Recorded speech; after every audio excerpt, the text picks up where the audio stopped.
Have you ever stepped out in faith, launched a project, entered a relationship, or made a major decision believing God approved it, only for things to fall apart or not go the way you expected?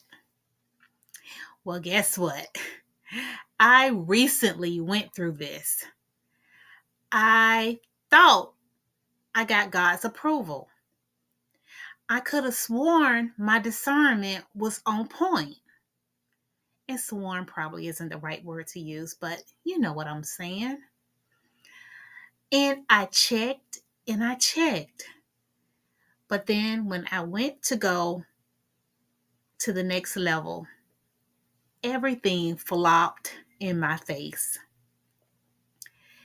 It's a true moment that can leave you confused, hurt, or even questioning your discernment. So today, let's explore how God's approval doesn't always mean the absence of struggle or even setbacks, for that matter of fact, and how his purpose is often found in the process, not just the outcome. Okay, so let's revisit the conversation with God and let's invite God into the relationship, not just the direction. Sometimes we have to go back to the place of prayer where we was asking for permission, or were we asking for alignment with his will? Sometimes we make the mistake of desire versus divine direction. We know this verse, Proverbs 3:5-6. Trust in the Lord with all your heart and lean not to your own understanding. We say it all the time, but do we really get what it says? So let's reflect. Don't regret. God can still use the situation, even if it didn't turn out as you planned. What did you learn? What is He teaching you through it? Growth often happens when we're off script, right? Another one of my favorite scriptures is Romans 8:28. And we know that all things work together for the good of those who love Him. So we need to remain in relationship, not just be after the results. When things go wrong, don't distance yourself from God. Lean in.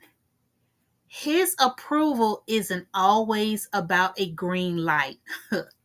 I learned that the hard way. It's about staying close to Him through it all. John 15:5 says, I am the vine, you are the branches. Apart from me, you can do nothing. So I got a couple of questions for you. What specific moment or decision made you feel confident you had God's approval? For me, it was like a 3-part strategy. It's like I had prayed about it, and then I think what happened is I started justifying it to myself. And we can find all kind of ways to justify when we want something, that desire, that flesh. So another question is, could God be using the current confusion or setback to deepen your trust in Him? Let me tell you something. As soon as I learned that I was not ready to go to the next level, things really started showing up much clearer. I was like, okay, this is why that happened. This is why I got that hesitation. I received the delay not to move forward. Proverbs 16:9 reads, "In their hearts, human plan their course, but the Lord establishes their steps." I'm going to read that one more time. Proverbs 16:9. In their hearts, humans plan their course. And that's what I was doing. I was planning my course.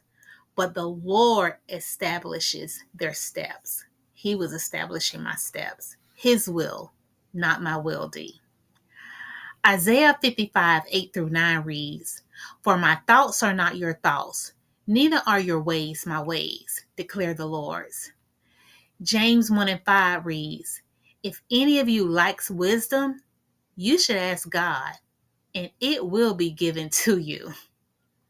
If we listen, it will be given to us. But sometimes we want what we want. So, of course, we are going to hear what we want to hear. Lay aside every weight. Lay aside every weight. So, in closing, remember, just because it's hard doesn't mean God didn't approve. And just because it failed doesn't mean God is finished. His approval is not always proven by ease, but by intimacy. That means we need to be deepening our relationship. Stay close to Him. He sees the whole picture, and He's still writing your story. So you got to believe your story has not ended yet. Stay on the journey. Stay on the journey. Until next time, continue to grow and glow in the Lord.